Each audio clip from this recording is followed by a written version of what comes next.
International Groningen.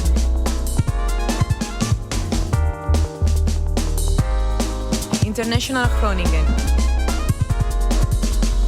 International Groningen.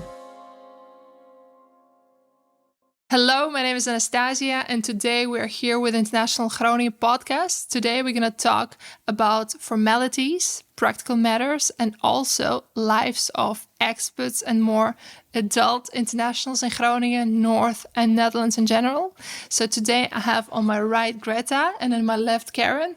And we're going to have a discussion about all these interesting aspects and how to survive and make the most of your life here in the North, in Groningen, and also in general in the Netherlands.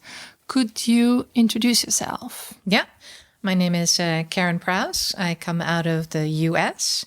I've lived in the Netherlands now for 28 years. That's quite a... It's a very long time, but also not long at all. No. What about you? I'm Greta. I come from Moldova and I live in the Netherlands 10 years, almost 11. Mm-hmm. Yes. And I came to study music, piano, and I stayed after. Yeah, one of the survival of the fittest internationals that stayed. Yeah, I also stayed. But why actually? And especially for you, because it was like almost not pre-internet, but pre-internet community, so to say. Not that old, but yes. Yeah. No, my husband is Dutch. Yeah. And he got a job here with the university as an assistant professor. Mm-hmm. And I came along. And it was actually a lifestyle choice that we made. We worked very long hours in the US, as was normal, 60 to 80 hours a week. And we had a young son. And we decided we didn't want to do that anymore. We wanted to spend more time together as a family. 68 hours a week. 60 to 80. 60 to 80. Yeah. Are there even so many hours in a week? There are. Yeah. But you don't want to spend your life working them. Yeah. No, Yeah. true. Yeah. So here there was a balance between work and life. People work just as hard, but they play just as hard. And we really wanted to experience that level of balance in our lives. Yeah, yeah. And that was the main argument. That was the main argument. My father passed away before he could retire, just around that time. And I didn't want that to happen to me. So we looked at the possibilities that we could have in our lives. And since my husband was Dutch, coming to the Netherlands was a possibility. Mm-hmm. So we decided we'd try it. If we didn't like it, we'd move back. But we stayed. How long is the trial? At what point were you like, this is like, if after 3 years or something we don't like it? Did you have a deadline? Yeah, no, I think we were just thinking we'll try it for a year or two and see how it goes. But we never, ever thought about moving back. Okay, yeah. And what about you? Was life and work balance also something? First of all, I came to study music, and in my country, music studying is a bit, it's different. It's not that much work for musicians. I mean, it is lots to do, but I wanted to experience studying here abroad. Mm-hmm. And basically, studying was great. I loved it. And the student life? And the student life, everything was perfect here. I studied very hard and I had to, But I was thinking, of course, to move from Groningen, to move maybe to a bigger city after graduation. But the thing is that my specialty, piano, teaching piano especially, is actually very popular. And before I got a chance to move away, I started getting more and more work. And also when it comes to concerts, it's very important, the networking. So moving to a different city would mean to like cut everything, all the network, and start again from zero. And that's very hard. Yeah. So actually here in Groningen, it started getting better and better. I started having more and more jobs and I'm full and I never saw a reason to go away from here. Yeah. So that's why I stayed.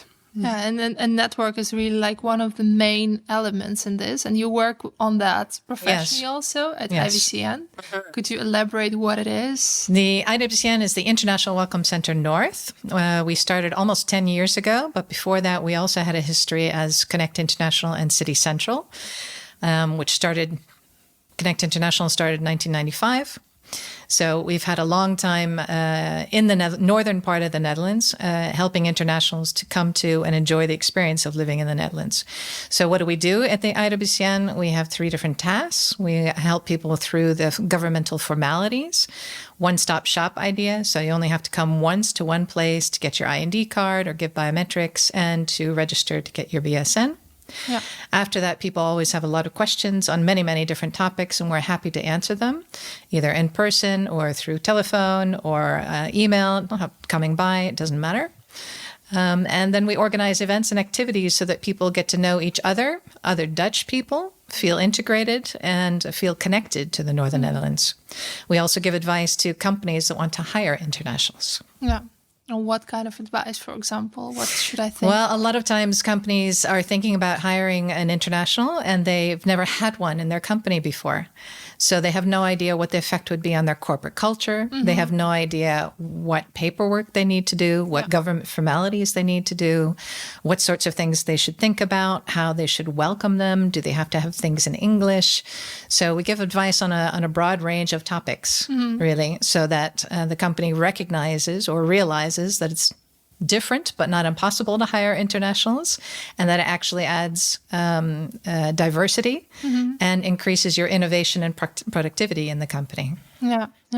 So basically you have like kind of three target audiences. First of all, internationals, both EU and non-EU. And students and working people, families, they're all our target group. Yeah. And also like you're good with people reaching out to you with what are the top 3 questions or top 5 questions? It depends on the life phase that they're in, and it depends on what phase of the moving process they're in. So when they first come, it's all about the practicalities.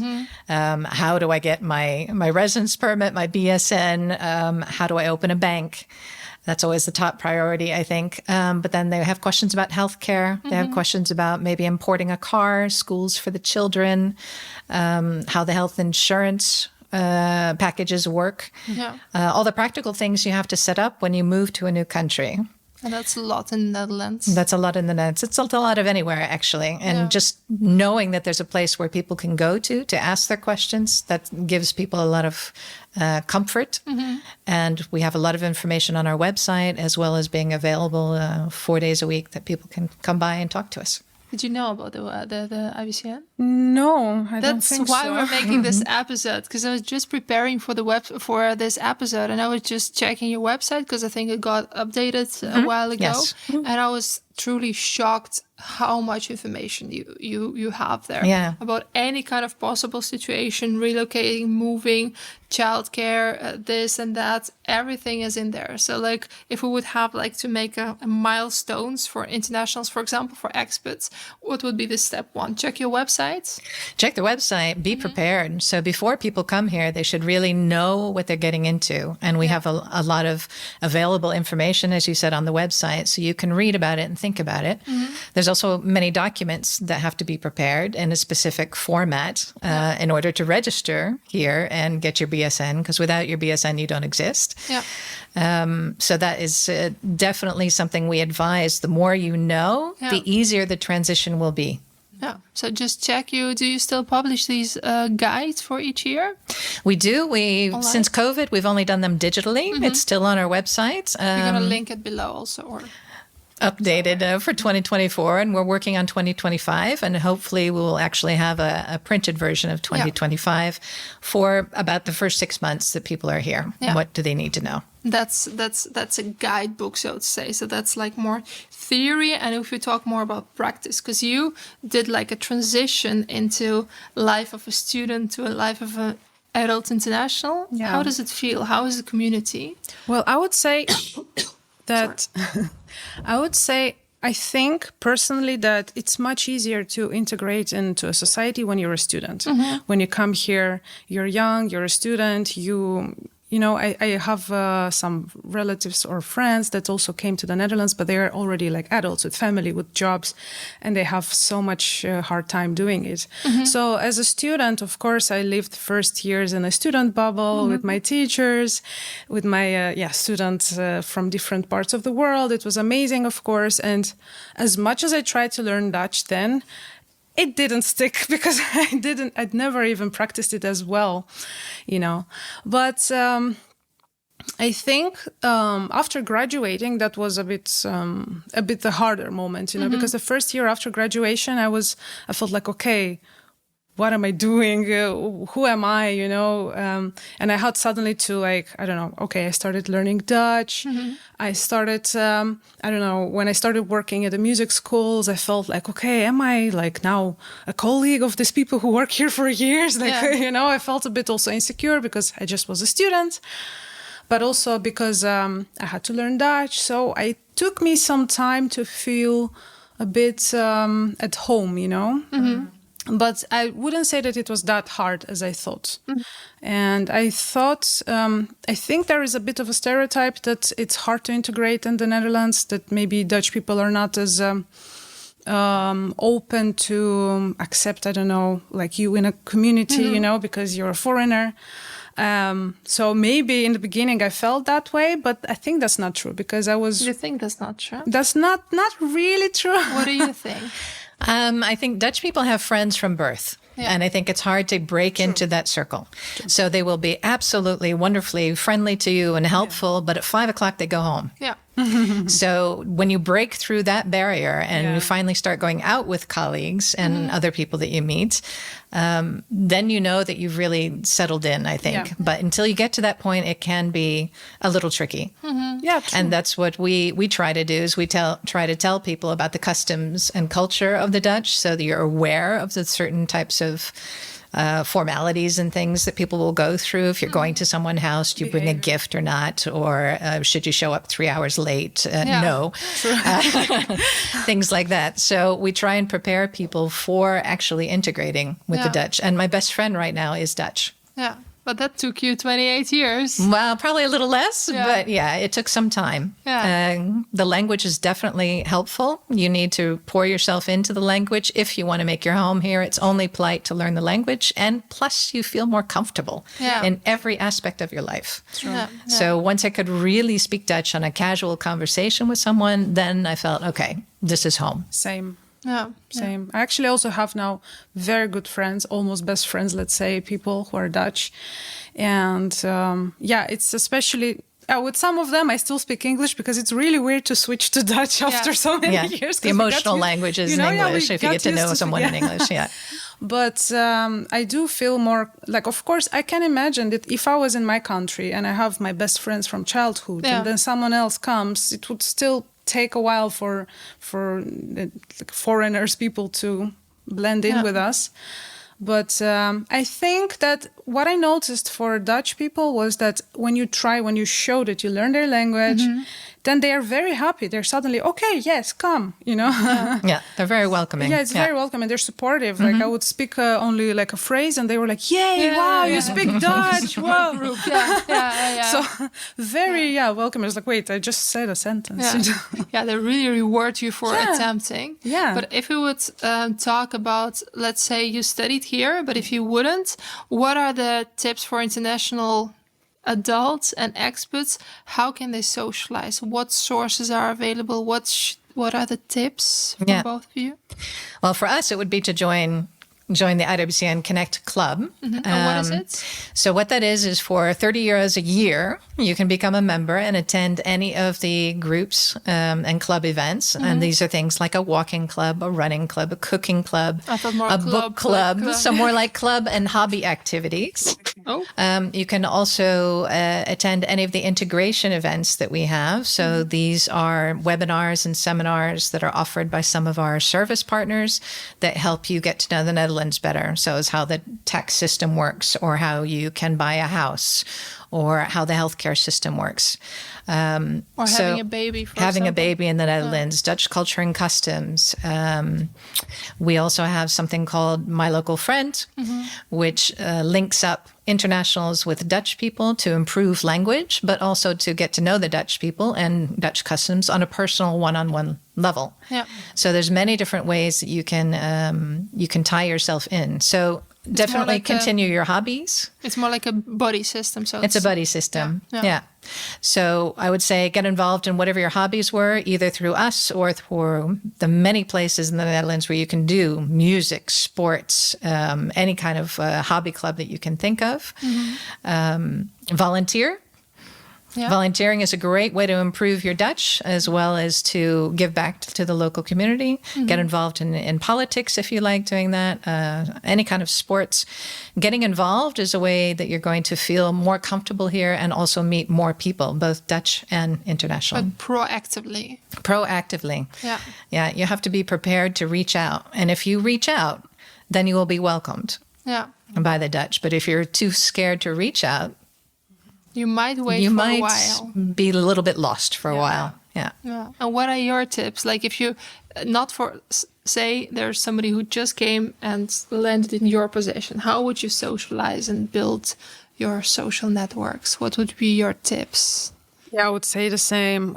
As much as like foreigners, I think, have the tendency to stick to their communities with people from their country, of course, because they come in this like new space and they It's feel overwhelming. safe. Yeah, it's overwhelming. Yeah, but there's a big risk, and I noticed that because we have a big diaspora, it's called, in many countries, and I noticed that people tend to stick together too much, and they sometimes create this wall a bit, and they don't interact that much with the locals. Yeah.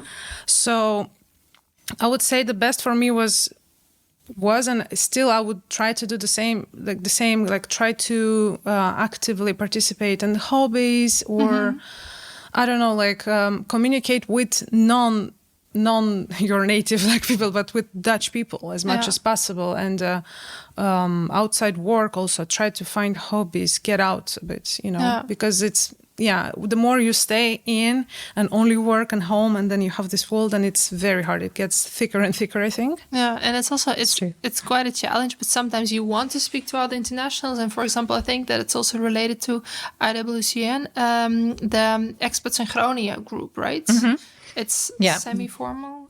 There's three groups: expats in Groningen, expats in Leeuwarden and Friesland, expats in Drenthe, where people can. It's just a meetup group, basically. You can sign up and you can get together with them, and it's in the beginning very nice to meet up with other people from all over the world, because it's not just your own culture; it's from everywhere, including Dutch people. And there's a lot of Dutch people that join as well because they enjoy meeting internationals from abroad. Yeah. So you can do that, absolutely. And We're that's a also good way to gonna do link it. them. Yes, that's a good way to meet people. Yeah. And it's just like a group of people who just goes for beers or sometimes to a movie. Or It was started actually as sort of an advice group. So if somebody had a question like, where can I get this particular product?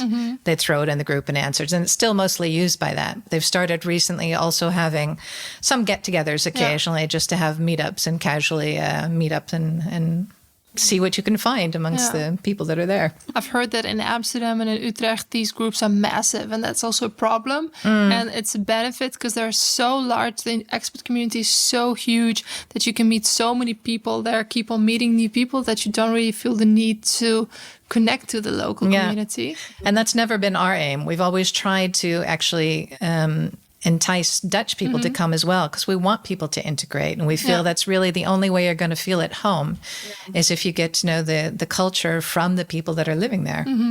So we have a lot of people in our club, in the IWCN Connect, who are Dutch because maybe they've lived abroad and they still enjoy the connections, or maybe they just want to help somebody with information. Because some things can be overwhelming. My sister just came to Groningen this Friday, and she apped me when the alarm was going on a couple of days ago. Like, what is this? I'm like, oh yeah, of course. Like, if you're alone here, you don't know. You don't know, and there's nowhere we can Google, because if you Google, you will end up in Dutch newspaper, and you don't speak. Maybe you can use Google Translate. But I was like, oh, actually, there are much more knowledge that we already share and that we already have that might come in handy for people who just came here. And apart from these things that we just discussed, what do you think is the biggest challenge for expats? And I don't know if it's handy to divide them by EU, non-EU, or is it like one group? Well, I think finding a job is a challenge, no matter where you're from. It's a little bit easier for people from the EU because they don't need a work permit, but they still face the same issues, is that a lot of places still requires at least some Dutch. Yeah. And luckily, there's a program called Make It in the North that lists all the job openings that are open for international people that don't yet speak Dutch. And most everyone I know that starts to work will learn Dutch within the first year. Yeah. because it's a perfect way to learn it when you're really forced to learn it, and you want to learn it because you want to do your profession and you want to do it well. Yeah. True. Yeah. Me too. Same. Yeah. Did you learn Dutch? Yes, but also just by trying to work. Yeah. So it was this first year after graduation, and I was asked to replace a teacher because he was sick. And they told me, yes, but then you would have to speak Dutch. And I was learning Dutch. I could just very basic. And it's like, are you ready? And I'm like, sure, yes. And I thought, fake it till you make it. Yeah. But then I really tried my best to learn, and I came prepared for all the lessons with all the potential sentences, phrases, whatever I need. Yeah. And just maybe I didn't feel really ready to start working. If you would ask me, like, okay, if you would work tomorrow in Dutch, would you feel, are you ready? I would say maybe no, but I knew that I have to do it. Yeah. And I know still some people who say, I'm not really ready to do the same job because then I'm not really I don't really feel confident with Dutch. And I tried to tell them, you will never feel confident unless you just throw yourself. Yeah, it will be. But people are understanding also. So I noticed that, yes, many people maybe didn't understand me as well as I wanted. But if they don't understand, they ask you, what do you mean? And then you use your body language, whatever. And then and actually making mistakes is the best way to learn. Right? Yeah. Yes. Yeah. And actually using the language. Yeah. Yeah. Yeah. Yeah, but it's quite a challenge. I think a lot of experts go through this. I also had it when I started working, and in Dutch, I would really go through my mails in Dutch, and sometimes it would be big documents. I would ask a Dutch person to read it, and my boss is like, "Don't do this. Everybody knows you're international. You're doing good." But I was like, it takes me a whole day to send a mail in the beginning because I was just so insecure about it. But everybody knows you're international. Yes, exactly. And they're like, yeah, of course. How many words Latvian do you speak? Probably not. So they understand it, but it's still quite a... Yeah, but it's good that you did it. I remember I was going to this okay, my work is mostly still one-on-one. So I'm teaching one student at a time, so that's still okay. But I had sometimes some meetings for the whole day meetings for teachers. And then it was full, like a different type of language, more high level.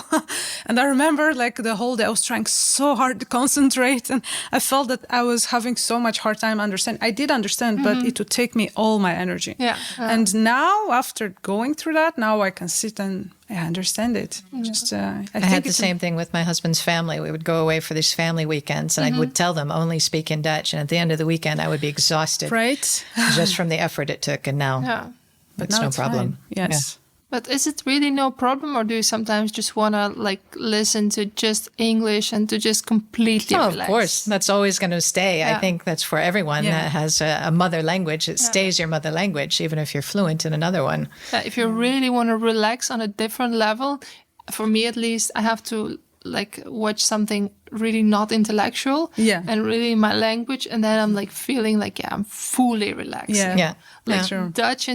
Dutch funny shows or English funny shows, it's good, but if I really want to completely let it go, then it should be my food, my language, and just my where I was until I was 19 or something. True. Yeah, absolutely. Same. Yeah. Do you really feel that sometimes you just need... Yes, sometimes, for example, when I'm in vacation and I don't have to teach anymore in Dutch and I don't have to work, and I notice, especially after the vacation, when I have to start working again, I'm like, oh, wait.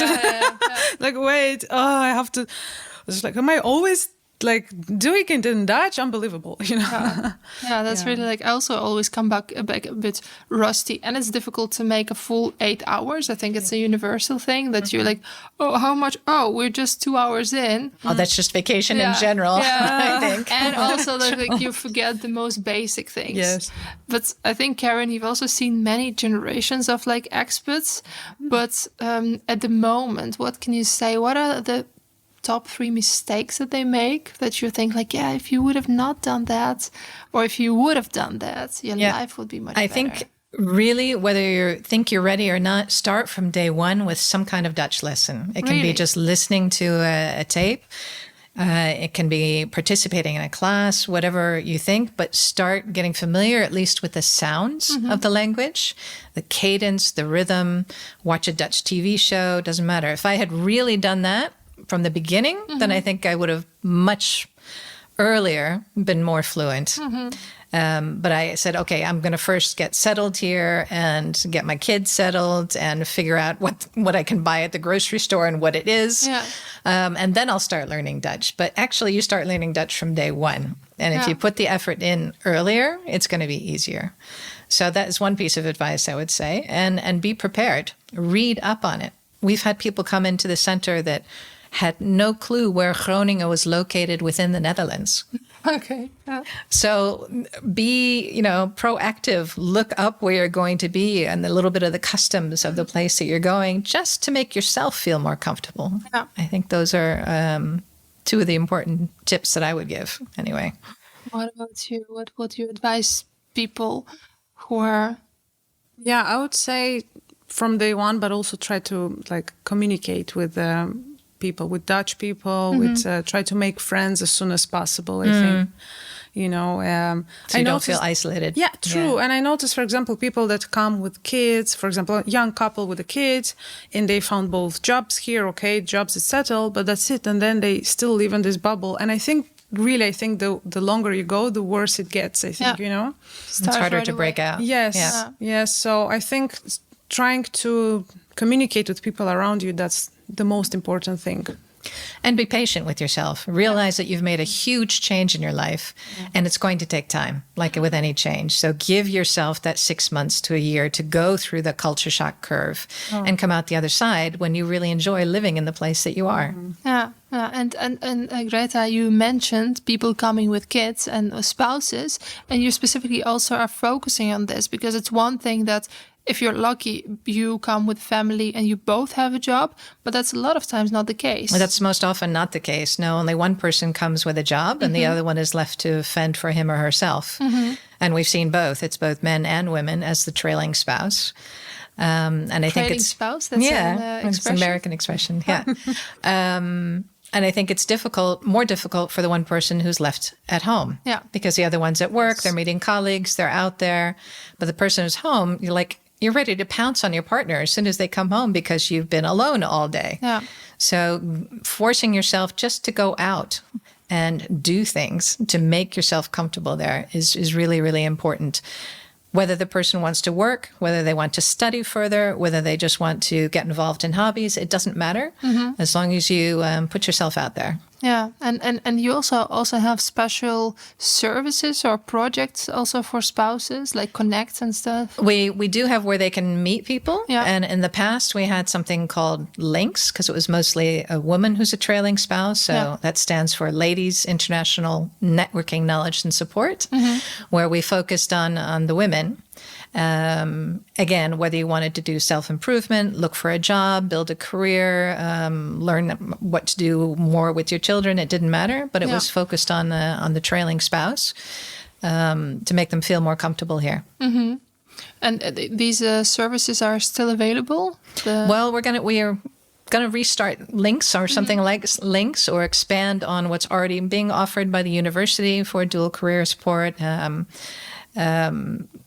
Really reinvent it for the current times. Yeah. So, yeah. And what about people coming with children? Where can people find just basic general information? Because I can imagine, like in Moldova, it's a very different education system than here, and also in the US and many other places. So it's to understand just the context, which class, why do children go to school at such an early age? What is happening? Why they go there at 3 or 4? In Latvia, they go at 7 and 7.5. Like, where can people find information about this? We do have information on the Dutch education system on our website as well. And we have lots of parents and kids groups where parents get together and can share their expertise with the newcomer parents, also essentially. Within the IBCN. Also within IBCN.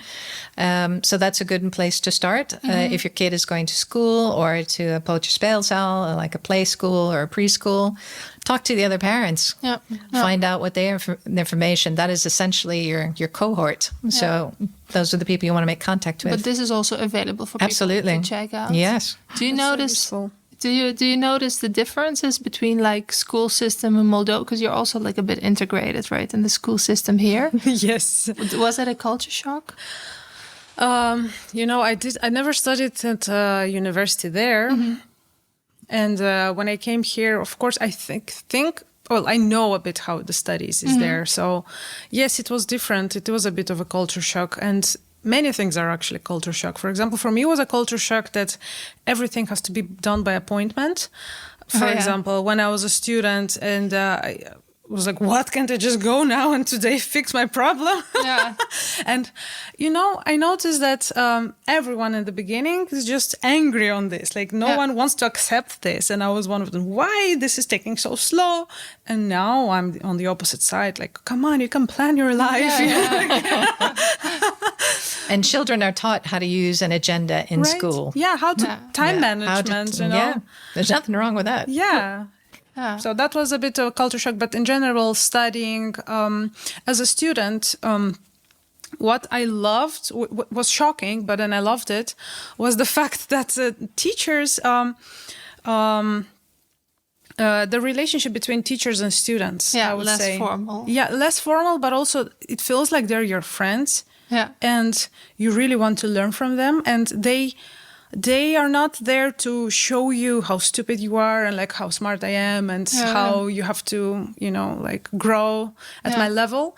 But I liked that you could, for example, ask questions and they don't judge, or like they don't, I would not say that everyone judges in Moldova, of course, but somehow it's different. There's like, okay, you came to study and I'm the teacher.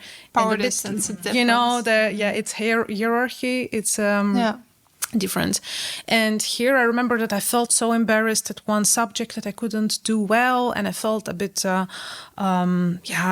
good at that subject. And I remember that after the semester the teacher told me like, why are you so stressed about it?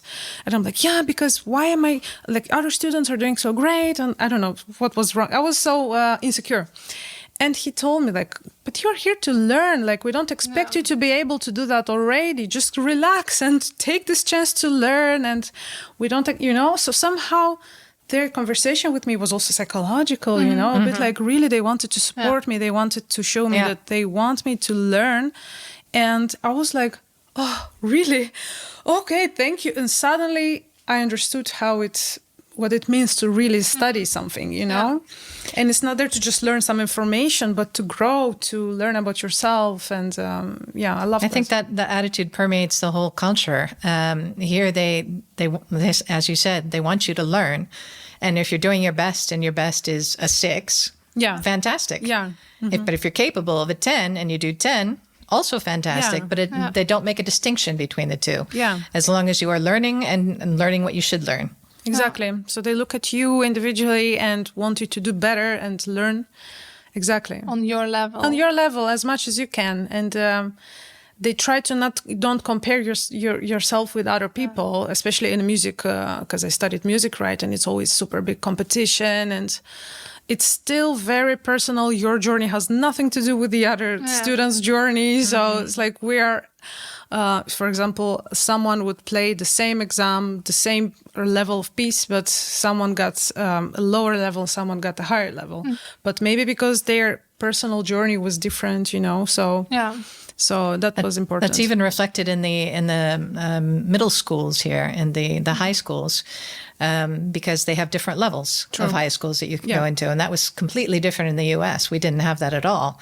There was only one high school system. Same, So that was new for me when you came here. What do you mean you have different high schools? And what do you mean from this school you can go to that school, but not that school afterwards, after you graduate? So that was new. But I think it's nice because it's not only nice, it's a way of looking at the whole person and saying, okay, you can achieve this and you can do well at this. And it doesn't put everyone under a microscope to achieve a level that perhaps not everyone's capable of in their journey. Yeah, maybe you don't even need it at that level. Yeah, exactly. But it's really not the culture in Eastern Europe, and I think in the US also competition. Definitely not. And performance is the key. But so the school system is very, very different. We're also going to leave some links below to do a small introduction to different, like where you started, because there are completely different approaches. There are international schools, by the way, right? Yes, there are international schools, both primary and secondary. Yeah. Yeah, in Groningen only, or? At the moment, only at Groningen. They're looking to start up a new school in Leeuwarden as well, at least for primary school. Yeah, yeah. And can any international send their kids there, or are there limitations of how long they can stay? No, any international, as long as you have one international parent, you can be sent there. If both your parents are Dutch, you can only go there if you have lived abroad. Oh, yeah, yeah. So there are some limitations, but it is open for everyone. Yeah, and just in general, I have a feeling that Dutch schools are quite welcoming to international children. Yeah, absolutely. When we moved here, my son was 5, and we thought we were going to stay. So after discussing with the head of the school, he advised us just to put him directly into the Dutch school. Yeah. So we did, and within 6 months, he was speaking Dutch. Yeah. Kids learn so easily at that age, right? It took me a lot longer, but no, and that's been a great choice because he's done bilingual education his whole life. So that's really influenced him Absolutely. as a person, as a Yeah. He's always the one giving presentations in English in his company. yeah. Oh, yeah. I can understand that. That has an extra charm. Yeah, At least, I don't know exactly. how it is like in the US because everybody speaks English. But then if you have like an American accent or like a British accent, like wow, Yeah. that's extra. That's like Bonus. the English, and there are like in Eastern Europe at least there are 2 clubs like very British accent, almost super exaggerated that Brits don't even speak, and like a super American. They're always like two clubs fighting, and they're like, no, my son is doing the American English, and then the color is spelled like this. And other exactly. words. It's like it's more important for us, I think, sometimes also in Moldova than it is for like actual native speakers. But we make our own thing about this. Prior to our to the podcast filming, we also talked about so from starting, integrating, getting in there. Also talked about a different episode, so to say, in your life as an international, applying for permanent residency, or how it's permanent residency or Dutch citizenship. So after someone has lived in the Netherlands legally and continuously for 5 years, if they're not from the EU, they can apply for permanent residency. And there are 2 types of permanent residency, and not many people know that. One is under Dutch law and one is under EU law. Oh. The one under Dutch law, all years count that you've been here, regardless of whether you've been a student or whether you've been on a temporary residence permit or not. But under EU law, study years only count half, and things under temporary permits, such as orientation year, don't count at all. Okay. So they will automatically, when you apply for the Dutch residence permit, they will automatically check to see if you meet the conditions for the EU permit. And if you do, then they will give you that. And that's better in some ways because it's easier to get a permit like that in another country, or it relates to the amount of time you can actually spend outside of the Netherlands while still retaining a residence permit. And that's probably the second point that most people don't realize. It's a residence permit. It means you have to live here at least 6 months of the year. Oh, yeah. So you will lose then you don't have a passport, you have a residence permit. Exactly. Yeah.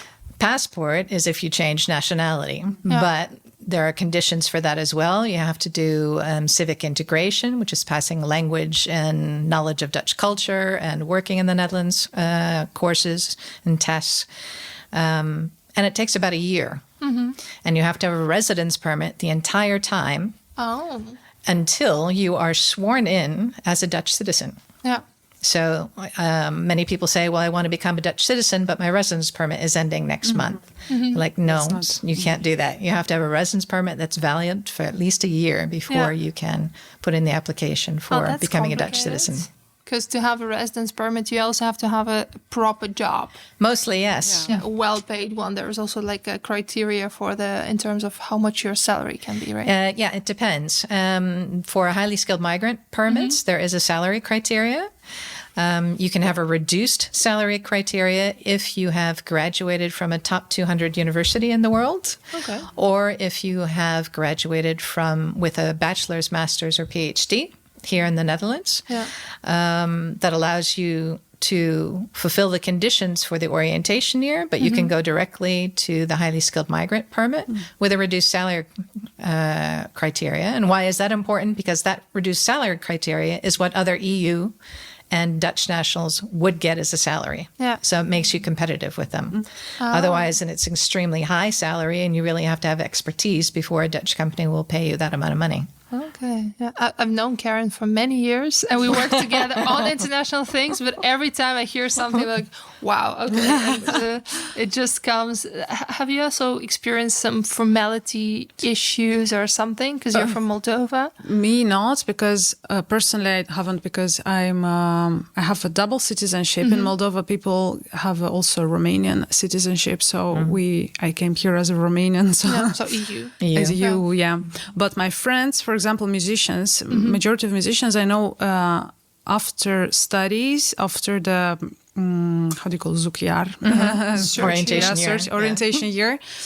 Musicians, sometimes they apply for an artistic visa, and then they have to prove that they have enough income from their artistic work, and also they have to show that they work with some government, like supported by government projects or something in a year or something. And not a lot of people get it, but that's possible to do. And once they get that visa, they can apply for a permanent residence permit, and then based on that, they can apply for citizenship, actually. So I already know cases of people doing that, and that was because musicians don't really have a job. Like they're forced to work as freelancers, as self-employed, and it's very hard if you're a non-European and you're a musician or working in this kind of or any other creative, designers. Yes, even teachers. Nowadays, I work also as a self-employed. There's no more contracts and you know, that you get paid. So that's very hard. So that's one way. But yeah, another one, I don't know. Maybe I know someone who found a job as a non-European and based of the working permit they got, but that's very rare, actually. For artists, also for artists, almost impossible, because no one opens contract for you, you know. Yeah. So you have to go through this creative visa. Yes. How is it called? Artistic visa. Artistic visa. Yeah. So this is also a way to apply. Yeah. How is life, if you know much about this, how is life of other self-employed internationals from non-EU? Is it doable?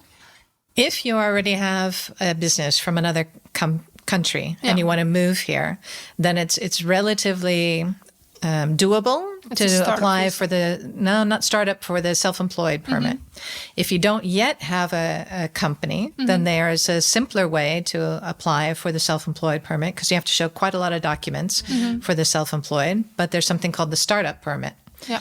And that is for 1 year. You work with a facilitator who is recognized by the Dutch government as an organization qualified to help you set up your business. And if they give you their approval at the end of that year, then you automatically get the self-employed permit. Yeah.